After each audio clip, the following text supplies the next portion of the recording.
Right corona కొత్త variant Omicron ప్రపంచ దేశాలను వణికిస్తోంది. డెల్టా వేరియంట్ కంటే ప్రమాదకారిగా భావిస్తున్న ఒమిక్రాన్ ఇప్పటికే యూరప్ లో పదుల సంఖ్యలో జనాన్ని బలి తీసుకుంది. ఇటు భారత్లోనూ ఒమిక్రాన్ వ్యాప్తి పెరిగింది. ఇక ప్రస్తుతం ఇండియా అత్యధిక ఒమిక్రాన్ కేసుల జాబితాలో ప్రపంచంలోనే 3వ స్థానానికి చేరింది. ఇక రాబోయే రోజుల్లో క్రిస్మస్, నూతన సంవత్సర వేడుకలు ఉండడంతో మహమ్మారి వ్యాప్తి మరింత పెరగొచ్చనే భయాలున్నాయి.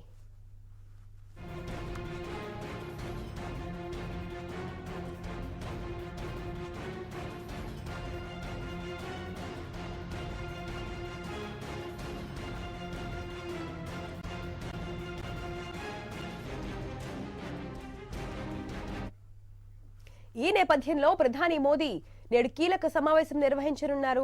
దేశంలో కోవిడ్ వ్యాప్తి పరిస్థితిని సమీక్షించనున్నారు.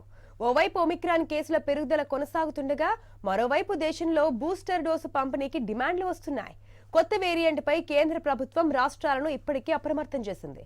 దీంతో ప్రధాని సమీక్ష ప్రాధాన్యం సంతరించుకుంది. ఒమిక్రాన్ వెలుగులోకి వచ్చాక నవంబర్ నెలాఖరులో మోదీ సమీక్ష జరిపారు.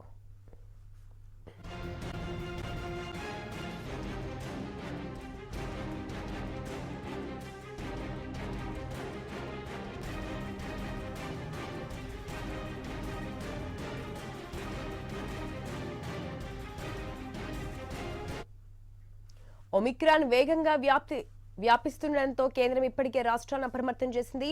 వైరస్ కట్టడి చర్యల్లో భాగంగా వార్ రూమ్స్ ఏర్పాటు చేయాలని, టెస్టుల సంఖ్య కూడా పెంచడంతో పాటు ఈవెంట్లకు హాజరయ్యే వారి సంఖ్యపై పరిమితి విధించాలని సూచించింది. అవసరమైతే నైట్ కర్ఫ్యూ విధించాలని స్పష్టం చేసింది. దేశంలో ఒమిక్రాన్ కేసులు 263కి పెరిగాయి. 15 రాష్ట్రాల్లో కొత్త వేరియంట్ కేసులు నమోదయ్యాయి. ఇక కరోనా వేరియంట్లను ఎదుర్కొనేందుకు అవసరమైన టీకా, బూస్టర్ డోసులు ఎంతవరకు అవసరం, ఎప్పుడు ఇవ్వాలనే విషయంలో శాస్త్రీయ నిర్ణయాలకు అనుగుణంగా వ్యవహరిస్తామని నీతి ఆయోగ్ సభ్యుడు డాక్టర్ వికే పాల్ వెల్లడించారు. ఆక్సిజన్ సమర్థ నిర్వహణ, వృధా నిర్వహణపై ఆరోగ్య కార్యకర్తలకు కేంద్రం శిక్షణ ఇస్తోంది.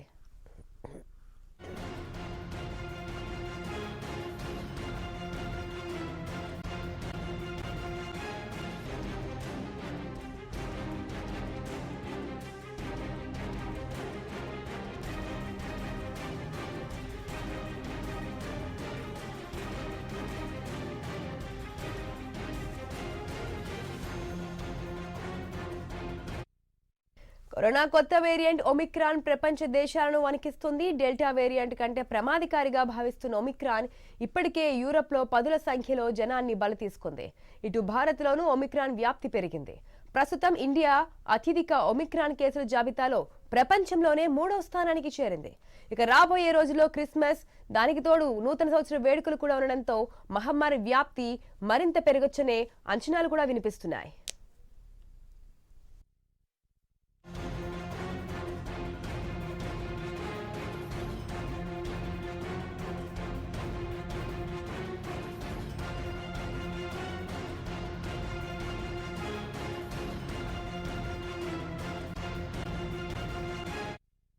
ఈ నేపథ్యంలో ప్రధాని మోదీ నేడు కీలక సమావేశం నిర్వహించనున్నారు.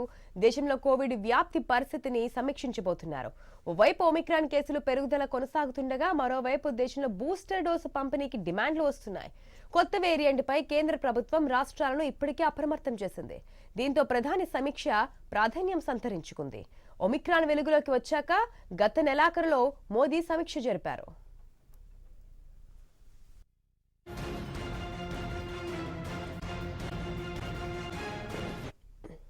ఇక ఒమిక్రాన్ వేగంగా వ్యాపిస్తుండగా ఇప్పటికే కేంద్రం రాష్ట్రాలను అప్రమత్తం చేసింది. వైరస్ కట్టడి చర్యల్లో భాగంగా వార్ రూమ్స్ ఏర్పాటు చేయాలని, టెస్టుల సంఖ్య పెంచడంతో పాటు ఈవెంట్లకు హాజరయ్యే వారి సంఖ్యపై కూడా పరిమితి విధించాలని సూచించింది.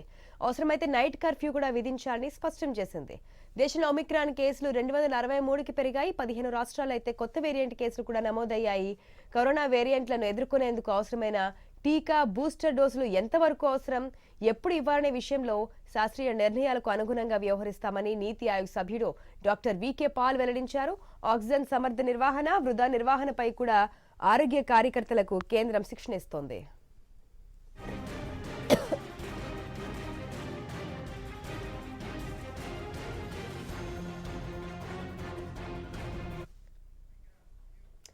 ప్రధాని మోదీ సమీక్షకు సంబంధించి మరింత సమాచారం మా కొలీగ్ సచిన్ అందిస్తారు. సచిన్.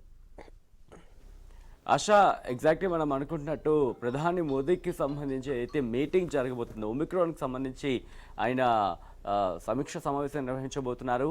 ఈ సమీక్ష సమావేశం తర్వాత ఎటువంటి నిర్ణయాలు బయటకు వస్తాయి, ఎటువంటి డెసిషన్స్ తీసుకోబోతున్నారు అండ్ ఏదైతే రాబోతున్నాయి క్రిస్మస్కి సంబంధించి అలాగే న్యూ ఇయర్కి సంబంధించి ఆల్రెడీ కన్సర్న్ రాష్ట్రాలు ఏవైతే ఉంటాయో వాటికి సంబంధించి ఇప్పుడే అంటే ఈ ఒమిక్రాన్ నేపథ్యంలో ఆ రాష్ట్రాలకు సంబంధించిన ఉన్నతాధికారులు ఆ రాష్ట్రానికి సంబంధించిన ప్రభుత్వాలు ఇప్పటికే ఆల్రెడీ రిస్ట్రిక్షన్స్ కానీ లేకపోతే వాటికి సంబంధించి ప్లాన్ ఆఫ్ యాక్షన్ని ప్రిపేర్ చేసుకుంటున్నాయి. కాబట్టి మొత్తం దేశం అందరికి సంబంధించి ఒకే నిర్ణయం ఏమైనా వస్తుందా, అలాంటి డెసిషన్స్ ఏమైనా అలాంటి నిర్ణయాలు ఏమైనా ప్రకటిస్తారా, లేకపోతే ఇంకా ఎటువంటి నిర్ణయాలు వస్తాయి, వీటన్నిటికి సంబంధించి క్లారిటీ ఇచ్చే అవకాశం ఉంది. కాబట్టి దాదాపు ఆయన మీటింగ్ అయిన తర్వాత ఎటువంటి నిర్ణయం వస్తుంది మాత్రం ఒక ఉత్కంఠ నెలకొంది. ఎందుకంటే రోజు రోజుకి కేసెస్ పెరుగుతున్నాయి. ఎందుకంటే ఒక్క రోజులోనే 60 కేసెస్ కూడా రిజిస్టర్ అవుతున్న సిచ్యువేషన్. నిన్న చూసుకుంటే మనకి 200 కేసులు, ఈరోజు చూసుకుంటే 250 దాటేస్తుంది. అంటే దాదాపు రోజు రోజుకి ఇంతే వటిడింతే అనే టైప్లో తయారవుతుంది ఒమిక్రాన్ కేసుకు సంబంధించిన ఆ నెంబర్. ఒమిక్రాన్ బాధితుల సంఖ్యకు సంబంధించిన నెంబర్ పెరుగుతోంది. కాబట్టి బాధితులు పెరుగుతున్న సంఖ్య పెరుగుతోంది. కాబట్టి దీనికి సంబంధించి భారతదేశానికి సంబంధించి కూడా జాగ్రత్త అడ్వాన్స్. ఎందుకంటే మనం డెల్టా వేరియంట్ ఎటువంటి ప్రమాదాన్ని మనం చూసాం. కాబట్టి ఇప్పుడు ఒమిక్రాన్ వల్ల ఎక్కువ నష్టపోకూడదని చెప్పి దానికి సంబంధించి ఏర్పాట్లు చేస్తున్నారు. ఎక్కడిగా WHO కూడా అలర్ట్ చేయడం జరుగుతోంది. అండ్ తెలంగాణ విషయానికి వస్తే తెలంగాణలో చూసుకుంటే కనుక ఒక్క కేసు ముందు ఫస్ట్ బయటపడింది, తర్వాత ఒక్కొక్కటిగా కేసెస్ పెరుగుతూ వచ్చాయి. అండ్ నేను ఒక్కరోజు 14 కేసెస్ రిజిస్టర్ అయ్యాయి. సో 30కి దాటేస్తుందంటే నెంబర్ ఒక్కసారి అర్థం చేసుకోవచ్చు. దాదాపు 40 చెరువులు ఉందంటే అర్థం చేసుకోవచ్చు. ఒక్కసారి ఒమిక్రాన్ వేరియంట్ అది ఎంత వేగంగా వ్యాప్తి చెందుతుందో అనేది. అయితే దీనికి సంబంధించి లోతైన ఇంకా విశ్లేషణ జరుగుతుంది. ఈ ఒమిక్రాన్ వేరియంట్కి సంబంధించి ఇది ఎటువంటి ప్రభావం చూపిస్తుంది ఏంటి అనేది దీనికి సంబంధించి. అలాగే at the same time governments కూడా ఫోర్స్ చేయడం జరుగుతుంది. అంటే ఫోర్స్ అనే మాట ఎందుకు వాడాల్సి వస్తుందంటే ఇక్కడ మనం ఫస్ట్ నుంచి చెప్తున్నట్టు ఒమిక్రాన్ కాదు ఏ వేరియంట్ అయినా డోసెస్ వేసుకుంటే రాదు అనడం కన్నా ప్రమాద తీవ్రత వాటిని తగ్గించవచ్చు. ఈ నేపథ్యంలో ప్రభుత్వాలు కానీ లేకపోతే అటు కన్సర్న్ లోకల్ గవర్నెన్స్ కానీ వీళ్ళందరికీ సంబంధించి ప్రజల్ని చైతన్యవంతం చేస్తున్నారు. ఎందుకంటే ఈ ప్రమాద తీవ్రత తగ్గితే కనుక మిటేషన్స్ని అడ్డుకట్ట వేసే ఛాన్సెస్ ఉంటాయి. అట్ ద సేమ్ టైం మనకి పండుగలు వస్తున్న నేపథ్యం ఉంది. క్రిస్మస్ ఉంది, ఆ తర్వాత న్యూ ఇయర్ ఉంది, తర్వాత పొంగల్ సీజన్ మనకి ఉంది. కాబట్టి వీటి నేపథ్యంలో ఎటువంటి నిర్ణయం తీసుకోబోతున్నారు? ఎందుకంటే క్రిస్మస్ సంబంధించి సెలబ్రేషన్స్ మనం చూస్తాం. అలాగే న్యూ ఇయర్ వేడుకలు అయితే మాత్రం ప్రపంచవ్యాప్తంగా జరుగుతూ ఉంటాయి. కాబట్టి భారతదేశంలో కూడా ఒక రేంజ్లో జరుగుతూ ఉంటాయి. కాబట్టి దానికి సంబంధించి ఎటువంటి రిస్ట్రిక్షన్స్ ఉంటాయో మనం చూస్తాం. అంటే ఇప్పటికి కొన్ని రాష్ట్రాలు వాళ్ళ పరిమితికి సంబంధించి వాళ్ళ రిస్ట్రిక్షన్స్ ఆల్రెడీ ఇప్పటికే ఇంప్లిమెంట్ చేయడం జరిగింది. ఈ నేపథ్యంలో ఇంకా మిగతా రాష్ట్రాలకు సంబంధించి పరిస్థితి ఏంటి? ఎందుకంటే మనం చూస్తాం దాదాపు మరో 15 కొత్త రాష్ట్రాలు ఇప్పుడు ఈ ఒమిక్రాన్ని ఫేస్ చేస్తున్నాయి భారతదేశంలో. కాబట్టి ఈ సంఖ్య పెరుగుతోంది. కాబట్టి దీనికి సంబంధించి రాష్ట్ర ప్రభుత్వాన్ని అలర్ట్ చేసే విధంగా, రాష్ట్ర ప్రభుత్వాలతో కోఆర్డినేట్ చేసే విధంగా కేంద్ర ప్రభుత్వం ఎటువంటి నిర్ణయాలు తీసుకోబోతోంది. అట్ ద సేమ్ టైం మనం నిర్వహణ వైద్య రంగానికి సంబంధించి, ఆరోగ్య రంగానికి సంబంధించి బెడ్లకు కావచ్చు, లేకపోతే ఆక్సిజన్ సిలిండర్స్ కావచ్చు, లేదా ఆక్సిజన్ సమస్య. ఎందుకంటే లాస్ట్ సెకండ్ వేవ్లో భారతదేశం చాలా తీవ్ర ఇబ్బందిని చవిచూస్తుంది.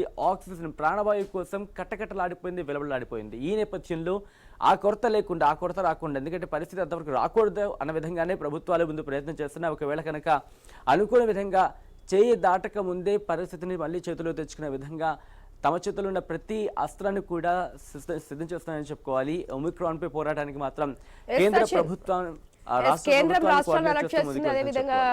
కేంద్ర వైద్య ఆరోగ్య శాఖ కావచ్చు, రాష్ట్ర అధికారులను కూడా అలర్ట్ చేస్తున్న పరిస్థితి. WHO కూడా ఎప్పటికప్పుడు సమీక్షలు జరుగుతున్న పరిస్థితి.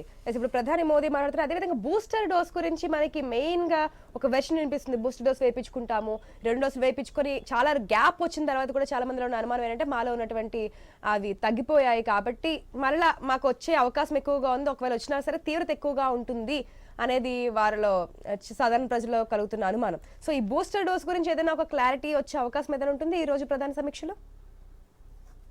ఎగ్జాక్ట్లీ దానికి సంబంధించి కూడా మనం కీలకమైన ప్రకటన మనం ఎక్స్పెక్ట్ చేయొచ్చు. అట్ ద సేమ్ టైం దీనికి సంబంధించి లోతైన దర్యాప్తు జరుగుతుంది. ఎందుకంటే ఎవరు ఊహించండి, అది నార్మల్గా కామన్ మ్యాన్ ఎవరు ఇంత లెవెల్లో మరో వేరియంట్ వస్తుంది, ప్రజల మీద పడుతుందని చెప్పి ఊహించలేదు. కానీ శాస్త్రవేత్తలు కానీ శాస్త్ర ప్రజ్ఞానం ఉన్న వాళ్ళు కానీ అందరూ చెప్తుంది ఏంటంటే వేరియంట్స్ ఎప్పుడు ఎలా ఉంటాయో తెలియదు, మ్యుటేషన్స్ ఏ లెవెల్లో జరుగుతాయో తెలియదు. జరుగుతున్న మ్యూటేషన్స్ ఒక్కోసారి తీవ్ర స్థాయిలో వెళ్ళొచ్చు, తీవ్ర స్థాయిలో ప్రమాదకర స్థాయిని కూడా మనకి టచ్ చేయొచ్చు. అలాగే ఒక్కో సమయంలో అవి ప్రమాద తీవ్రతను చాలా తక్కువలో కూడా ఉండే అవకాశం ఉంటుందని చెప్పి శాస్త్రవేత్తలు చెప్తున్నారు. ముఖ్యంగా చూసుకుంటే మనకి మన భారతదేశంలో కూడా A2A కావచ్చు, A3A కావచ్చు, ఇలాంటి వేరియంట్స్ చూసాం. డెల్టా వేరియంట్ వాటిని కూడా చూసాం. సో ఇలాంటి వాటిని చూసింది. బట్ ఇప్పుడు ఒమిక్రాన్ కూడా ఎదుర్కొనేందుకు సిద్ధంగా ఉంది. కాబట్టి దీనికి సంబంధించి విశ్లేషణ అయితే జరుగుతుంది. అది దానికి సంబంధించి శాస్త్రవేత్తలు మాత్రం దానికి సంబంధించి అంశాలను పరిశీలిస్తున్నారు. బూస్టర్ డోస్ ఏ మేరకు ప్రభావం చూపిస్తుంది, ఇప్పుడు ఇవ్వాలా వద్దా, ఇస్తే టైం ఏదైతే గ్యాప్ ఉంటుందో టైం గ్యాప్ని ఏమైనా తగ్గించాలా, ఇవన్నీ దీనికి సంబంధించి విశ్లేషిస్తున్నారు. సో ఒకసారి ఎక్స్పెక్ట్ చేద్దాం ఈరోజు ప్రధాని మోదీ నుంచి వచ్చే ఆస్కారం ఉందేమో, లేకపోతే ఇంకా త్వరలో దీనికి సంబంధించి కేంద్ర ప్రభుత్వం కీలక ప్రకటన చేసే అవకాశం ఉంది. ఆశ. Thank you Sachin.